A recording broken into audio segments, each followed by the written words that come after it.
നമസ്കാരം. എല്ലാവർക്കും നമ്മുടെ പുതിയൊരു വീഡിയോയിലേക്ക് സ്വാഗതം. ഒരാളുടെ മരണം നമുക്കെപ്പോഴും സമ്മാനിക്കുന്നത് വേദനകളാണ്, ദുഃഖങ്ങളാണ്, ഓർമ്മകളാണ് അല്ലേ? അപ്പോൾ അതുകൊണ്ട് തന്നെ ഒരു മരണം സംഭവിച്ചു കഴിഞ്ഞാൽ, അല്ലെങ്കിൽ നമ്മെ വിരിഞ്ഞ് നമ്മുടെ പ്രിയപ്പെട്ടവർ പോയി കഴിഞ്ഞാൽ അതുമായിട്ട് നമ്മൾ അഡ്ജസ്റ്റഡ് ആവാൻ, അല്ലെങ്കിൽ ആ ഓർമ്മകളിൽ നിന്നും ഒന്ന് ഇറങ്ങി വരാനായിട്ട് ഒരല്പം സമയമെടുക്കാറുണ്ട്. അതോടൊപ്പം തന്നെ അവരുപയോഗിച്ച വസ്തുക്കളിലും നമുക്ക് പലപ്പോഴും നെഗറ്റീവും പോസിറ്റീവുമായിട്ടുള്ള കാര്യങ്ങൾ ഫീൽ ചെയ്യാറുമുണ്ട്. പല ആളുകളും വീട്ടിൽ ഈ മരണപ്പെട്ട ആളുകളുടെ അല്ലെ മരിച്ച ആളുകളുടെ ഫോട്ടോസ് വയ്ക്കുന്ന സമയത്ത് പലതരത്തിലുള്ള കാര്യങ്ങൾ പറയാറുണ്ടല്ലേ, വയ്ക്കാൻ പാടില്ല, ഇങ്ങനെ രണ്ട് തരത്തിലുള്ള കാര്യങ്ങളും പറയാറുണ്ട്. ഇത് പറയുന്നതിൻ്റെ പിന്നിലുള്ള പ്രധാന കാരണം എന്ന് പറയുന്നത്, നമ്മുടെ വീട്ടിൽ അല്ലെങ്കിൽ നമുക്ക് ചുറ്റും എപ്പോഴും ഉണ്ടായിരിക്കേണ്ടത് നമുക്ക് പോസിറ്റിവിറ്റി തരുന്ന കാര്യങ്ങളായിരിക്കണം അല്ലെ, എന്നാൽ മാത്രമേ നമുക്ക് മുന്നോട്ടേക്ക് ജീവിക്കാനായിട്ട് സാധിക്കുള്ളൂ. നിങ്ങൾ തന്നെ ആലോചിച്ച് നോക്കൂ, നെഗറ്റീവ് എനർജിയുടെ ഒരു വലയത്തിലാണ് നിങ്ങൾ പെട്ടിരിക്കുന്നത് എങ്കിൽ, അല്ലെങ്കിൽ നിങ്ങൾക്ക് ചുറ്റും സംഭവിക്കുന്നതെല്ലാം നെഗറ്റീവായിട്ടുള്ള കാര്യങ്ങളാണ് എങ്കിൽ ഒരിക്കലും ജീവിതം മുന്നോട്ട് കൊണ്ടുപോകാനായിട്ട് സാധിക്കില്ല. അതിനെ മാറ്റി നമുക്ക് ചുറ്റും പോസിറ്റീവായിട്ടുള്ള കാര്യങ്ങൾ നിറയ്ക്കുമ്പോൾ മാത്രമേ നമ്മുടെ ജീവിതത്തിൽ നമുക്ക് ലക്ഷ്യത്തിൽ എത്തിച്ചേരാനായിട്ട് അല്ലെങ്കിൽ വിജയത്തിൽ എത്തിച്ചേരാനായിട്ട് സാധിക്കുള്ളൂ. അതുകൊണ്ടാണ് എപ്പോഴും നമ്മൾ പറയുന്നത് നമ്മുടെ വീട്ടിലെ നെഗറ്റീവ് എനർജിയെ പുറന്തള്ളുക എന്നുള്ള ആ ഒരു കാര്യം. അതുപോലെ തന്നെയാണ് ഈ ഒരു ഫോട്ടോ വയ്ക്കുന്ന സമയത്ത്, മരിച്ച ആളിന്റെ ഫോട്ടോ കാണുന്ന സമയത്ത് നമുക്ക് മനസ്സിന്റെ ഉള്ളിൽ ദുഃഖമാണ് അനുഭവപ്പെടുന്നത് എങ്കിൽ ആ ഫോട്ടോ വെച്ചതുകൊണ്ട് യാതൊരു പ്രയോജനവുമില്ല. അത് നമുക്ക് സമ്മാനിക്കുന്നത് നെഗറ്റീവായിട്ടുള്ള കാര്യങ്ങളായിരിക്കും. എന്നാൽ ചില ആളുകൾ അതിനെ പോസിറ്റീവായിട്ട് എടുക്കും. അതായത് ആ ഒരു ഫോട്ടോ കാണുന്ന സമയത്ത് നമുക്ക് മനസ്സിനൊരു ശക്തി തോന്നുന്ന വിധത്തിൽ, ഇപ്പൊ നമ്മുടെ പ്രിയപ്പെട്ട ഒരാളിന്റെ ഫോട്ടോ കാണുന്ന സമയത്ത് അവർ ഇന്ന് നമ്മോടൊപ്പം ഇല്ല, നമ്മെ വിട്ടുപിരിഞ്ഞു പോയി, എന്നിരുന്നാലും ആ ഒരു ഫോട്ടോ കാണുന്ന സമയത്ത് ഉള്ളിന്റെ ഉള്ളിൽ നമുക്കൊരു ശക്തി തരുന്നത് പോലെ ഫീൽ ചെയ്യുന്നുണ്ടെങ്കിൽ അത് നല്ല കാര്യമാണ്. അങ്ങനെയുള്ള ഫോട്ടോസ് നിങ്ങൾക്ക് സൂക്ഷിക്കുന്നതിൽ യാതൊരു തെറ്റുമില്ല. എന്നാൽ ഈ പറഞ്ഞതുപോലെ നിങ്ങൾക്കത് കാണുമ്പോൾ എന്നും വിഷമവും ദുഃഖവുമാണെങ്കിൽ അങ്ങനെയുള്ള കാര്യങ്ങൾ നിങ്ങൾ ഒഴിവാക്കുന്നതാണ് നല്ലത്. അപ്പോൾ ഇന്നത്തെ വീഡിയോയിൽ ഞാൻ പറയാൻ പോകുന്നത് ഈ ഫോട്ടോയെ കുറിച്ചല്ല, മറിച്ച് മരിച്ച ആളുടെ ആഭരണങ്ങൾ നിങ്ങൾ ഉപയോഗിക്കാറുണ്ടോ അല്ലെങ്കിൽ സൂക്ഷിച്ചു വെച്ചിട്ടുണ്ടോ, അതിനെക്കുറിച്ച് നിങ്ങൾ ചില കാര്യങ്ങൾ അറിഞ്ഞിരിക്കേണ്ടതായിട്ടുണ്ട്. പല ആളുകളും മരിച്ച ആളുകളുടെ സ്വർണങ്ങൾ, ആഭരണങ്ങൾ ഡയറക്റ്റായിട്ട് ധരിക്കാറുണ്ട്. അങ്ങനെ ധരിക്കുന്നത് വഴി നിങ്ങളുടെ ജീവിതത്തിൽ ഏതെങ്കിലും തരത്തിലുള്ള പ്രശ്നങ്ങൾ ഉണ്ടാകുമോ, അല്ലെങ്കിൽ നിങ്ങൾക്കത് ദോഷകരമായിട്ട് ഭവിക്കുമോ? ഒരുപാട് ആളുകൾക്കുള്ള സംശയമാണിത്. ഇന്നത്തെ സ്വർണ്ണവില എന്ന് പറയുന്നത് ഒരു സാധാരണക്കാരന് വാങ്ങാൻ പറ്റുന്നതിലപ്പുറമാണ് അല്ലെ. അപ്പോൾ അതുകൊണ്ട് തന്നെ സ്വർണ്ണാഭരണങ്ങളുടെ കാര്യത്തിൽ പലതരത്തിൽ ചിന്തിക്കേണ്ടിയിരിക്കുന്നു. ഇന്നത്തെ വീഡിയോയിൽ ഞാൻ പറയാൻ പോകുന്നത്, മരിച്ച ആളിന്റെ സ്വർണം നിങ്ങൾ ഉപയോഗിക്കുന്നതിന് മുൻപ് നിങ്ങൾ അറിഞ്ഞിരിക്കേണ്ടതായിട്ടുള്ള ചില കാര്യങ്ങളെ കുറിച്ചാണ്.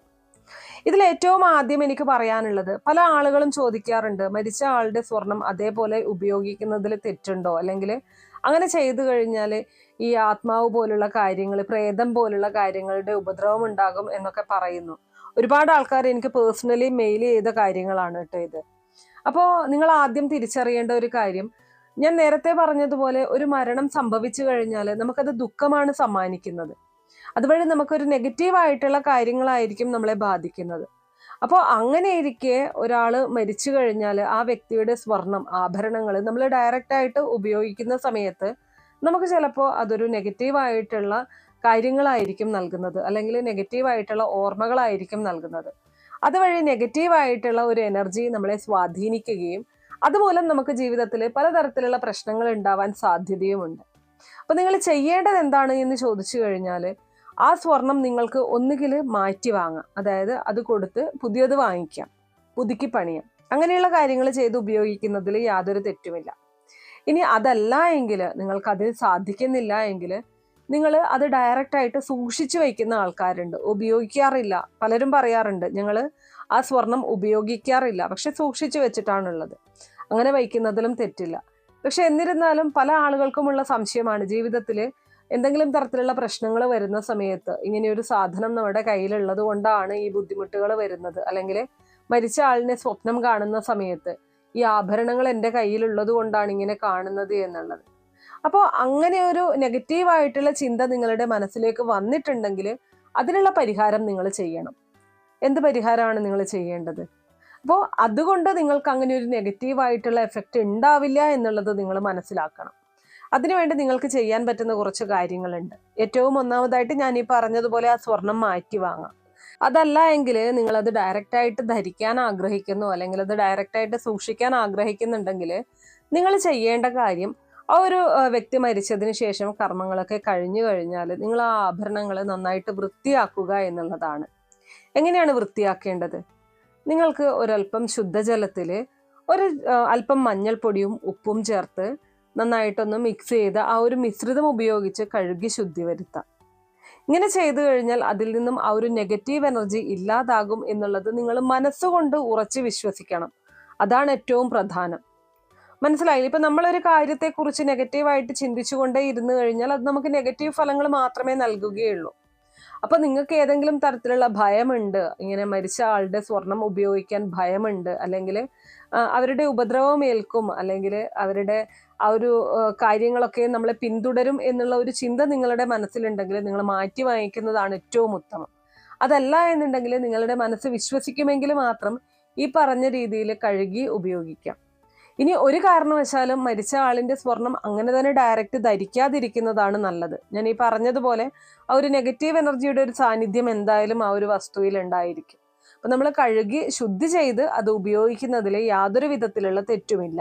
ഇതില് നിങ്ങൾ വിശ്വസിക്കേണ്ട അല്ലെങ്കിൽ നിങ്ങൾ മനസ്സിലാക്കേണ്ട ഒരു കാര്യം എന്ന് പറയുന്നത്, സ്വർണം എന്ന് പറയുന്നത് ഒരു ലോഹമാണ്. ഒരാളുടെ മരണം അതിന്റെ ഗുണത്തിൽ മാറ്റം വരുത്തുന്നില്ല.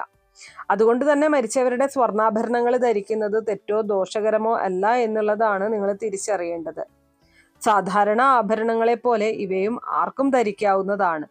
ഇനി ചില ആളുകൾക്ക് അങ്ങനെ ഒരു സംശയമുണ്ട്. കാരണം ഇത് മറ്റൊരാൾക്ക് നൽകാനായിട്ട് പാടില്ല, അല്ലെങ്കിൽ പല ആളുകളും ഇന്ന് സ്വർണം പല രീതിയിൽ ഉപയോഗിക്കുന്നുണ്ട് അല്ലെ. ആവശ്യം വരുന്ന സമയത്ത് പണയം വയ്ക്കും, വിൽക്കും ഒക്കെ ചെയ്യാറുണ്ട്. അപ്പോൾ അത് മറ്റൊരാൾക്ക് കൈമാറാൻ പാടില്ല എന്നുള്ള ഒരു ധാരണയും ഉണ്ട്. എന്നാൽ അങ്ങനെയൊന്നുമില്ല. കഴിഞ്ഞ ദിവസം ഈ ഒരു കാര്യത്തെക്കുറിച്ച് ഒരാൾ എനിക്ക് കോൾ ചെയ്ത് ചോദിച്ചിട്ടുണ്ടായിരുന്നു. അതായത് മരിച്ച വ്യക്തിയുടെ സ്വർണമാണ് കയ്യിലിരിക്കുന്നത്, അത്യാവശ്യ ഘട്ടത്തിൽ വിൽക്കേണ്ട സാഹചര്യത്തിലാണ് ഉള്ളത്. പക്ഷെ അത് വിറ്റു കഴിഞ്ഞാൽ ഏതെങ്കിലും തരത്തിലുള്ള ദോഷങ്ങൾ നമ്മളെ ബാധിക്കുമോ എന്നുള്ളത് ഒരിക്കലുമില്ല. ആ ഒരു വ്യക്തി മരിച്ച ആ ഒരു വ്യക്തി ഉപയോഗിച്ചിരുന്ന വസ്തു എന്നതിലുപരി അതിന് വേറെ വലിയ പ്രാധാന്യമൊന്നും നമ്മൾ നൽകേണ്ടതില്ല. ചില ആൾക്കാർക്ക് മെന്റലി അതിനോട് ഒരു അറ്റാച്ച്മെന്റ് ഉണ്ടായിരിക്കാം. അതായത് എൻ്റെ അമ്മ ഉപയോഗിച്ച അല്ലെങ്കിൽ എൻ്റെ അച്ഛൻ ഉപയോഗിച്ച സ്വർണമാണ്, ഞാൻ സൂക്ഷിക്കണം, അങ്ങനെയുള്ളവർക്ക് സൂക്ഷിക്കാം. അതല്ലാതെ അത് നമ്മൾ കൈമാറ്റം ചെയ്യുന്നത് കൊണ്ടോ വിൽക്കുന്നത് കൊണ്ടോ ഒന്നും യാതൊരു തരത്തിലുള്ള ബുദ്ധിമുട്ടും നിങ്ങൾക്ക് വരില്ല. അപ്പൊ ഈ ഒരു കാര്യം എല്ലാവരും മനസ്സിലാക്കുക. കാരണം പലർക്കും ഇതുമായിട്ട് ബന്ധപ്പെട്ട് പലതരത്തിലുള്ള സംശയങ്ങളുണ്ട്. പണിക്കൂലിയൊക്കെ കൊടുത്ത് വീണ്ടും മാറ്റി വാങ്ങിക്കുക എന്ന് പറയുന്നത് എല്ലാവർക്കും പോസിബിൾ ആയിട്ടുള്ള കാര്യമല്ല. അതോർത്ത് ആരും വിഷമിക്കേണ്ട ആവശ്യമില്ല. നിങ്ങൾക്കത് ഡയറക്റ്റ് ആയിട്ട് ധരിക്കുന്നതിലും യാതൊരു വിധത്തിലുള്ള തെറ്റുമില്ല. ഇനി ഈ പറഞ്ഞതുപോലെ എന്തൊക്കെ ചെയ്തു കഴിഞ്ഞാലും മനസ്സിനൊരു സമാധാനം കിട്ടാത്ത ഒരുപാട് ആളുകൾ ഉണ്ടാവും അല്ലെ. പലതരത്തിലുള്ള വിശ്വാസങ്ങളായിരിക്കും ഓരോരുത്തരും മനസ്സിൽ കൊണ്ടു നടക്കുന്നത്. അപ്പൊ അങ്ങനെയുള്ളവർക്ക് നിങ്ങൾക്ക് ജ്വല്ലറിയിൽ കൊടുത്തു തന്നെ ക്ലീൻ ചെയ്യാനായിട്ട് സാധിക്കും. അഗ്നിശുദ്ധി വരുത്തുക എന്ന് പറയുന്നത് പോലെ അവര് നല്ല രീതിയിൽ അഗ്നി ഉപയോഗിച്ച് തന്നെയാണ് അത് വൃത്തിയാക്കി കൊണ്ടുവരുന്നത്. അപ്പോൾ അങ്ങനെ സംശയമുള്ളവരുണ്ട് എങ്കിൽ, അല്ലെങ്കിൽ അങ്ങനെ ഒരു വിശ്വാസം നിങ്ങൾക്ക് ഇപ്പോഴും നിലനിൽക്കുന്നുണ്ടെങ്കിൽ തീർച്ചയായിട്ടും നിങ്ങൾക്ക് ജ്വല്ലറിയിൽ കൊടുത്തു തന്നെ വൃത്തിയാക്കാവുന്നതാണ്. അതിനുശേഷം നിങ്ങൾക്ക് സാധാരണ ആഭരണങ്ങൾ ധരിക്കുന്നത് പോലെ ധരിക്കാവുന്നതാണ്. ചില ആളുകൾക്ക് സംശയമുണ്ട്, പീരീഡ്സ് ടൈമിൽ ധരിക്കാമോ മരിച്ചവരുടെ ആഭരണങ്ങൾ എന്നൊക്കെ. അതൊന്നും നിങ്ങൾ ചിന്തിക്കേണ്ട ആവശ്യമേ ഇല്ല. നിങ്ങൾ ഈ ഒരു ശുദ്ധി വരുത്തി കഴിഞ്ഞാൽ നിങ്ങളുടെ സ്വർണം നിങ്ങൾ എങ്ങനെയാണോ ഉപയോഗിക്കുന്നത്, ഏതൊക്കെ അവസരങ്ങളിൽ നിങ്ങൾ ഉപയോഗിക്കാറുണ്ട്, ആ അവസരങ്ങളിലൊക്കെയും നിങ്ങൾക്ക് ഉപയോഗിക്കാം. അതിന് യാതൊരു വിധത്തിലുള്ള റെസ്ട്രിക്ഷൻസും ഇല്ല. അതാണ് നിങ്ങൾ തിരിച്ചറിയേണ്ടത്. അപ്പൊ ഇത്രയുള്ള ഇന്നത്തെ വീഡിയോ കുറച്ചു പേർക്കെങ്കിലും ഉപകാരപ്രദമായി കാണും എന്ന് വിശ്വസിക്കുന്നു. ഇതുപോലുള്ള അറിവുകൾക്കായിട്ട് നമ്മുടെ ഈ ചാനൽ ഒന്ന് സബ്സ്ക്രൈബ് ചെയ്യാം. വീഡിയോ ഇഷ്ടമാണെങ്കിൽ ലൈക്ക് ചെയ്യാനും ഷെയർ ചെയ്ത് മറ്റുള്ളവരിലേക്ക് എത്തിക്കാനും മറക്കരുത്. നിങ്ങൾക്ക് ഏതെങ്കിലും തരത്തിലുള്ള സംശയങ്ങളോ അഭിപ്രായങ്ങളോ നിർദ്ദേശങ്ങളോ ഇനി ഏതെങ്കിലും കാര്യങ്ങളെക്കുറിച്ച് അറിയാനുള്ള താല്പര്യമോ ഉണ്ടെങ്കിൽ തീർച്ചയായിട്ടും കമന്റ് ബോക്സ് വഴി അറിയിക്കാവുന്നതാണ്. നന്ദി.